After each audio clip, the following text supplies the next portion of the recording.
Bom, no Congresso, o número de candidatos subiu, mas a renovação no quadro pode ser muito baixa. Pesquisas indicam que, para a maioria dos estados, a eleição deve ir para o segundo turno. E a gente conversa agora, temos um convidado para ficar nessa hora aqui no Jornal da Manhã, cientista político Antônio Flávio Testa, sobre o cenário que se desenha até aqui. Tudo bem, professor? Muito obrigado por estar aqui conosco na programação da Jovem Pan, nesse dia tão especial para a democracia. Obrigado, professor. Bem-vindo. Obrigado, agradeço a todos e é um prazer estar de novo conversando com vocês sobre esse cenário que está acontecendo. Muito obrigado. Bom, professor, o que vai ser decisivo nesse dia de eleição em relação a pesquisas? A gente discute muito as pesquisas eleitorais, as pesquisas, algumas indicando o segundo turno, outras ainda não cravando absolutamente nada. O que vai ser decisivo nesse dia de eleição, professor? Veja, primeiramente nós temos que considerar que as pesquisas são produtos comerciais. Então, elas atendem a interesses dos seus contratantes. Sempre foi assim e, evidentemente, que a partir de determinado momento as interpretações dos dados ficam ao interesse dos partidos, dos militantes e assim sucessivamente. Nessas eleições, as eleições resolverão um enigma. Por quê? Se Bolsonaro tiver um bom desempenho, a maioria dos institutos terão que ser criminalizados, né? Porque o tempo todo estão dando vantagem ao candidato da oposição. Para você ter uma ideia, estou aqui com o levantamento que eu fiz agora de manhã, me deu o trabalho de entrar naquela parte de eleições do G1 e acompanhar a intenção de voto do IPESP e do Datafolha para os presidentes da República. E em todos os estados, todos, e mais o Distrito Federal, está lá, Lula 50%, Bolsonaro 36%. Ora, se isso acontecer, né, ou o Brasil está completamente louco, porque nós estamos vendo aí o Marcola pedindo voto para o Lula, dizendo que apesar dele ser um pilantra, ele é melhor do que Bolsonaro. O Lula, quando vai a um ensaio numa escola de samba, está lá um líder do Comando Vermelho pedindo voto também para o Lula. Então, veja, essas pesquisas, na minha opinião, elas não refletem a realidade. A realidade é o que nós estamos vendo nas ruas, a mobilização popular, né, e essa discussão toda.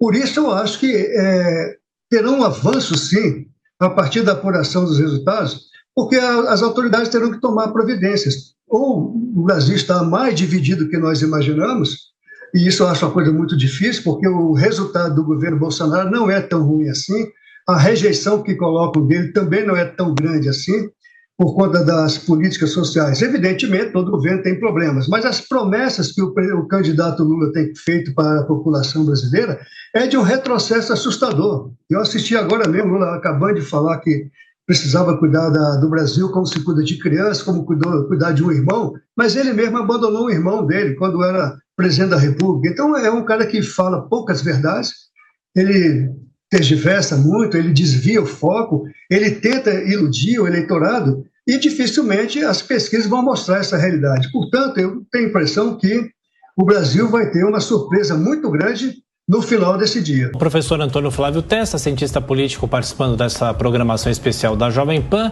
Bom, eu já fiz a pergunta, agora na sequência os nossos comentaristas, girando todos os comentaristas, perguntando para o professor também. Começa por você, Roberto Mota, a sua pergunta.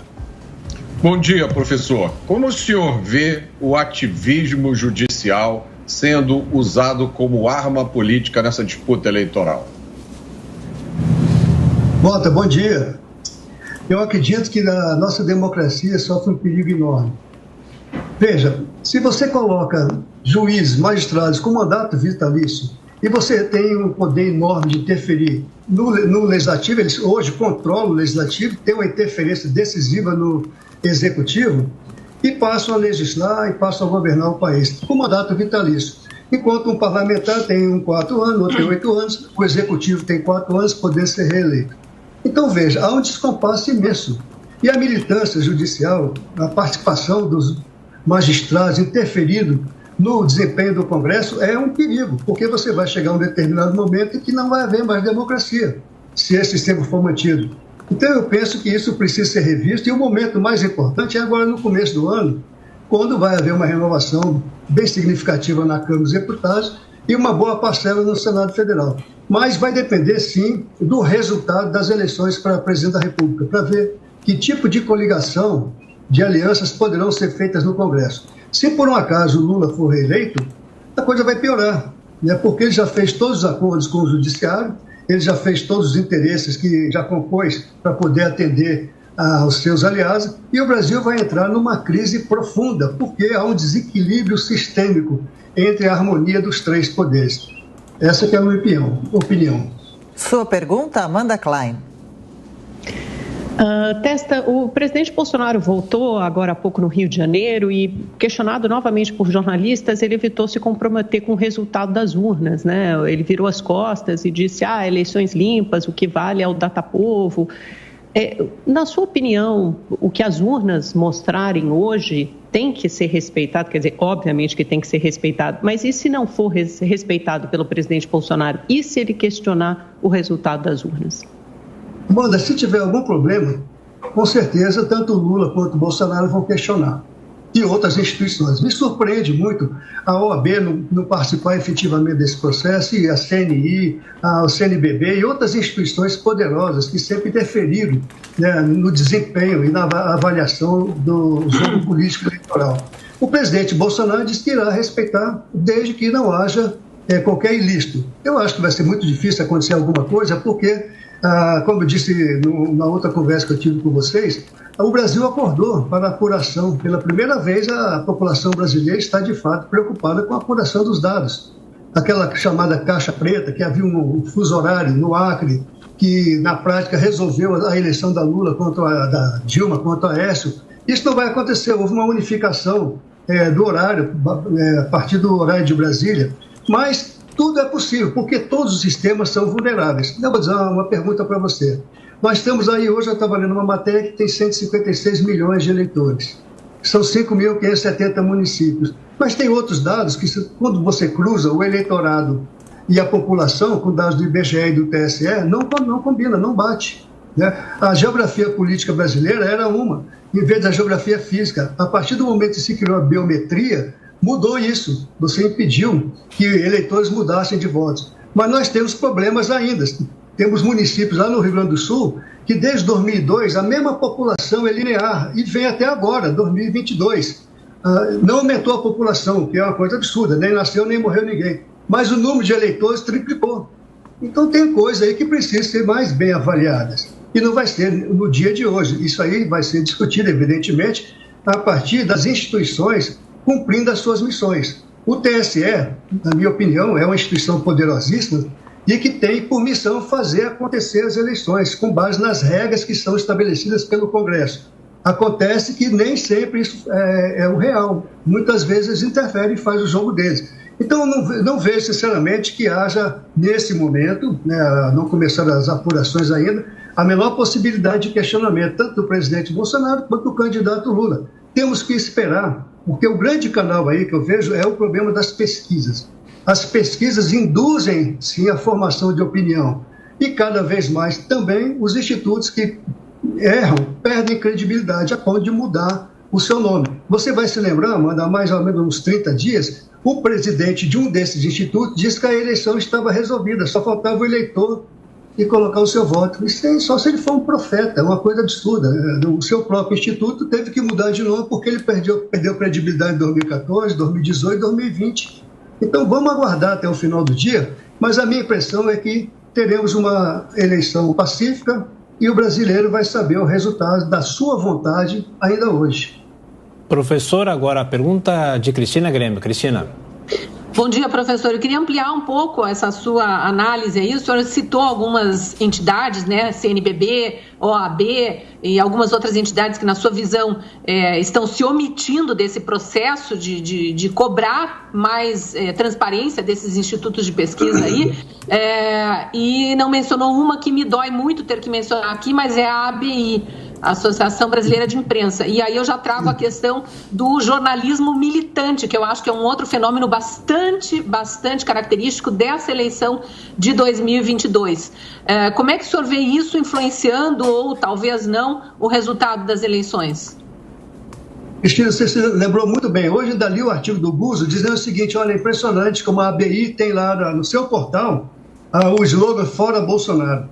É uma coisa que o jornalismo militante ele traz um desserviço à democracia. Nós temos que ter, sim, o jornalismo investigativo, opinativo, mas o informativo é decisivo. Você não pode tomar opinião nesse sentido. E essa associação, ela sempre foi vinculada às esquerdas, a ABI sempre foi vinculada à esquerda, e ela tentou interferir bastante nesse processo. Mas é uma questão que ainda não foi muito bem discutida, até porque não houve tempo. O Bolsonaro colocou isso na sua participação no debate da Rede Globo, de tirar o que ele chamou de cortar determinadas mamatas, que pegou a Rede Globo, pegou a Lei Rouanet, pegou a Lei do Esporte, pegou o sistema educacional. Houve uma mudança profunda no repasse de recursos públicos que levava a ter opiniões formadas. Ao financiar determinados veículos de comunicação, você tinha um editorial ao seu lado. Ao cortar o financiamento, você passa a ter um editorial contrário. E, evidentemente, muitos desses jornalistas opinativos, que dão as suas opiniões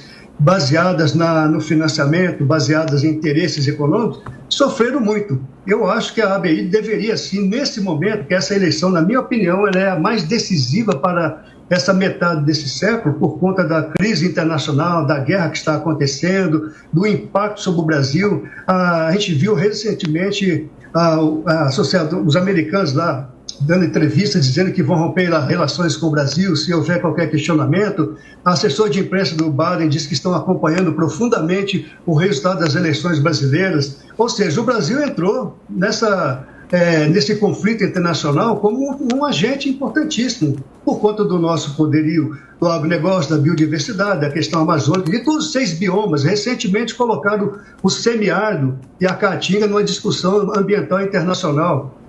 Então, porque nós sabemos que tem uma riqueza potencial enorme e o mundo está entrando num conflito que vai ser muito difícil de ser resolvido, e o Brasil participará como fornecedor de alimentos, de energia e tudo mais. E a imprensa não discute isso. A associação de imprensa ela é militante, ela passou a ser um partido, uma coisa como é o STF, como é o TSE. E me chama mais atenção do que a ABI, Cristina, é o Congresso não se manifestar. O Congresso está em eleição, evidentemente, mas você vê, o Congresso é amorfo, ele não fala nada. Os líderes partidários, né, os líderes do Congresso, da Câmara, do Senado, das Assembleias, ninguém se pronuncia, deixa a coisa correr solta, porque tem alguma coisa errada aí, né? Porque institucionalmente você tem que ter uma harmonia entre os 3 poderes. Não é que tem que convergir, não, eles têm que entrar em conflito, sim, mas com base na legislação. E quem faz a legislação é o Congresso, e não está fazendo. Quem está fazendo é o Judiciário. Essas legislações que eu digo decisivas, que dão rumo ao país. Isso me chama muita atenção. A gente segue com você, Marcelo Rocha Monteiro. Sua pergunta. Professor, ainda nessa questão dos institutos de pesquisa, o senhor mencionava que estava, um pouco antes de começar aqui, tinha examinado os dados referentes aos estados, né? E me chama a atenção um descompasso muito grande entre os resultados das pesquisas de preferência de voto para governador de estado e para presidente da República em pelo menos 3 estados. 3 estados aqui da região sudeste. Tá? Em Minas, há uma ampla vantagem para governador do estado do candidato à reeleição Romeu Zema. Tá?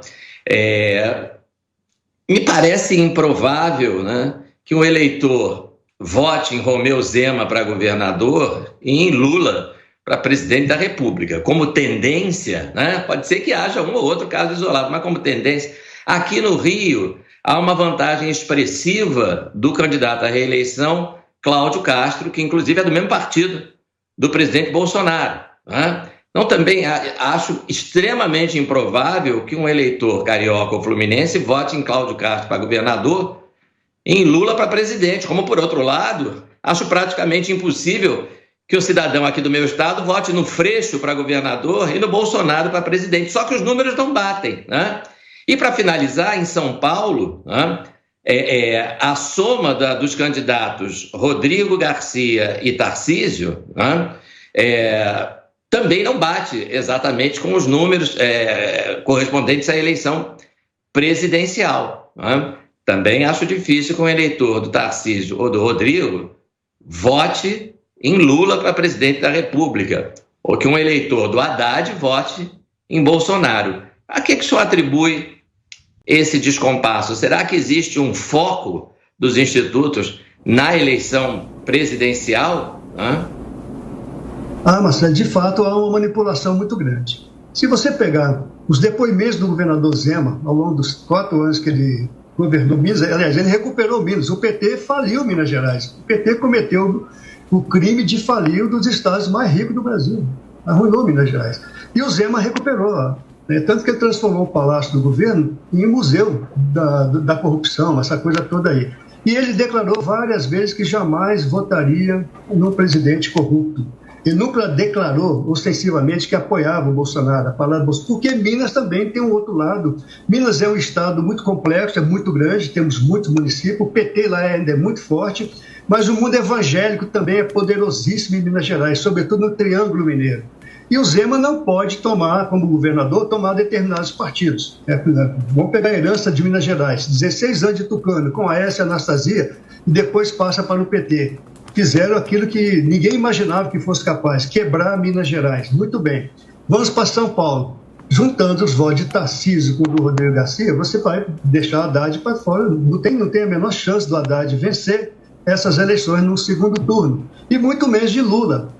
Agora aconteceu o milagre de juntarem o Alckmin com o Lula. O Alckmin, durante os 24 anos que ele ficou no poder lá em São Paulo, os tucanos conseguiram afastar o PT, afastar de tal forma que até na zona industrial, em Santander, São Caetano, eles não tinham mais o controle. Conseguiram fazer essa aliança agora, supostamente um projeto de aliança. Na verdade, o que está por trás disso é um controle internacional sobre o Brasil, que eles querem fazer, essa ideia dos globalistas, essa coisa toda aí que a gente está vendo cada dia mais evidente aqui no Brasil. Rio de Janeiro é impossível. Na sua terra aí você vai se lembrar que em 1982, o Brizola tinha saído com menos de 45 dias para fazer campanha e ele saiu o resultado dando vitória ao outro. E ele questionou o Proconsult, que era um instituto famoso aí no Rio de Janeiro, e o governo militar, à época, que era a transição, ainda passou por denúncia do César Maia, que depois foi secretário de Economia do Brizola, passou para o SERPRO fazer a auditoria. E o SERPRO, o órgão público, eu trabalhava no SERPRO naquela época, na comunicação do SERPRO, deu a vitória ao Brizola. Entendeu? Você vê que foi uma coisa muito interessante. Agora você vê, Freixo com o Bolsonaro não tem condição nenhuma. No Rio de Janeiro você tem 4 grandes eleitorados. Você tem lá as milícias, você tem o narcotráfico, você tem os evangélicos e tem a classe média que faz esse jogo que favorece tanto a milícia quanto o narcotráfico. Falando um português bem claro. E o Freixo fez a carreira dele todinha defendendo o narcotráfico. O tempo todo. Eu participei de debate com o Freixo na época da CPI das milícias do Rio de Janeiro, da CNM antiga. Ele é o relator, tem um relatório, ele anda acompanhado de seguranças o tempo todo, ele é jurado de morte, segundo ele, mas é a favor do desarmamento, é a favor de uma série de bandeiras da legalização das drogas, é toda essa coisa que não dá certo. E o próprio Freixo andou pedindo que não votem mais no Lula. Então, tem muita manipulação nesse jogo, é um jogo de narrativa. O brasileiro está submetido a uma pressão imensa de narrativas, com muitos interesses diversificados, mas a ideia é ter o controle do Estado brasileiro. Essa que é a grande questão dessas eleições. E tem uma outra coisa que eu gostaria de poder falar com vocês, que essa eleição mexeu com o imaginário brasileiro, mexeu com os costumes, coisas que até então não entraram na agenda. Tivemos um avanço muito grande com a participação das mulheres, foi uma conquista fantástica no início do século, mas agora as instituições religiosas, as crenças das pessoas passaram a ser colocadas em xeque a partir do Bolsonaro e o discurso do Lula. E isso ficou muito evidenciado no último debate, com o surgimento desse personagem que era o padre. Então, eu não acredito de forma alguma que essas pesquisas estejam refletindo a realidade brasileira. Elas compõem uma narrativa, são muito bem financiadas. Uma outra variável que eu queria rapidamente falar aqui, tem muitos candidatos que pertencem à União, ao PP, ao PL, o PT, que tem muito dinheiro do fundo partidário, do fundo eleitoral, que é uma excrescência absurda, e que estão dizendo que não tem dinheiro. Para onde foi o dinheiro do fundo eleitoral e do fundo partidário? Estão recebendo doações, pedindo doações. Eu não estou entendendo esse jogo e não está muito bem esclarecido. Conversamos com o cientista político Antônio Flávio Testa. Professor, obrigado pela participação aqui na Jovem Pan. Bom trabalho também. Até mais tarde, até a próxima.